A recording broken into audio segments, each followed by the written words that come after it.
Welcome back to the Beginner to Project Manager course. In this lesson, we will talk about the factors generating project demand, but first, we'd like to ask you a favor.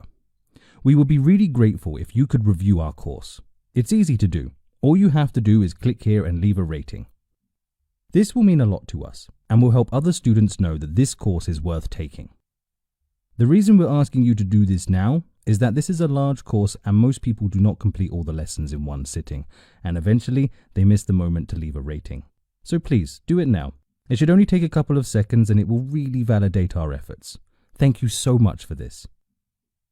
Okay, now having said that, let's continue with the lesson in which we will study exactly what creates the demand for projects.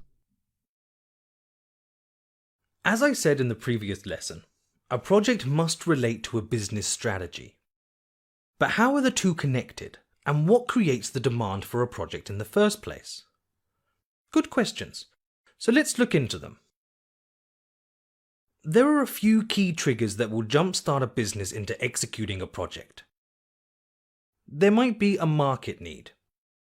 This is when your company wants to develop a product to address their clients' needs or to keep up with the competition. For example, DTM Bank needs to develop mobile banking, as other banks have done. But to get there, the bank needs to manage a complex project with various activities like software development, security, financial and privacy regulations, etc.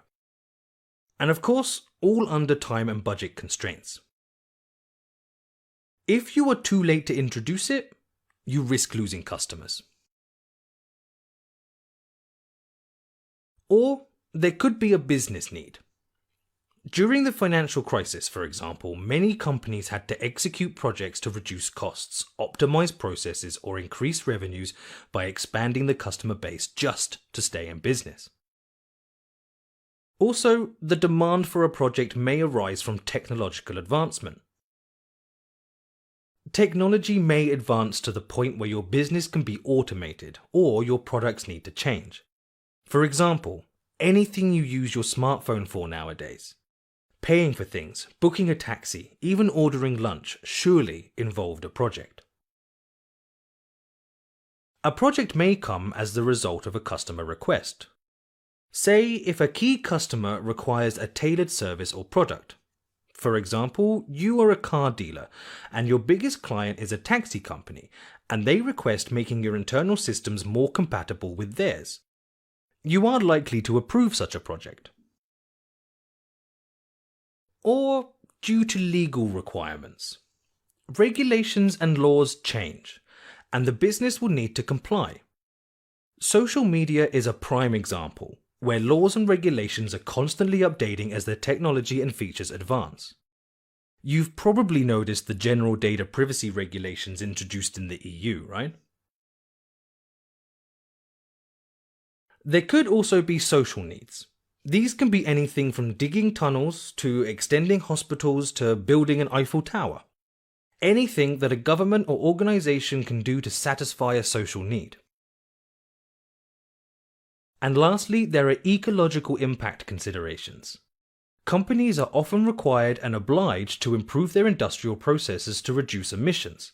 Many countries have vowed to only allow electric cars on the road by a certain year, a massive project for car manufacturers.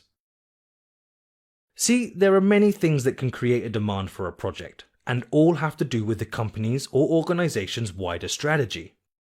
Once a strategic goal is defined or a need arises, the project will be the instrument to achieve that goal.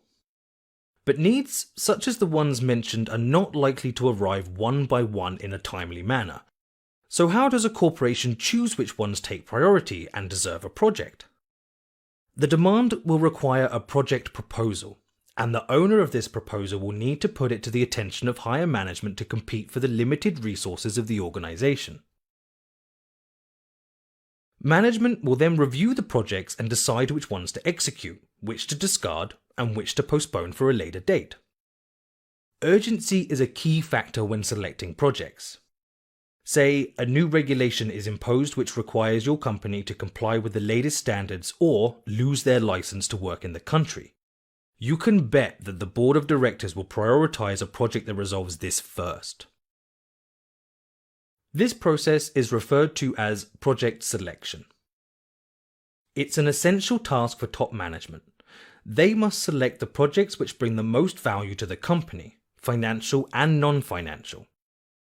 In the eyes of the board of directors, projects are investments. They use resources, again financial and otherwise, with the objective of seeing a worthwhile return for the business. As you can probably guess, several projects are usually on the go at the same time.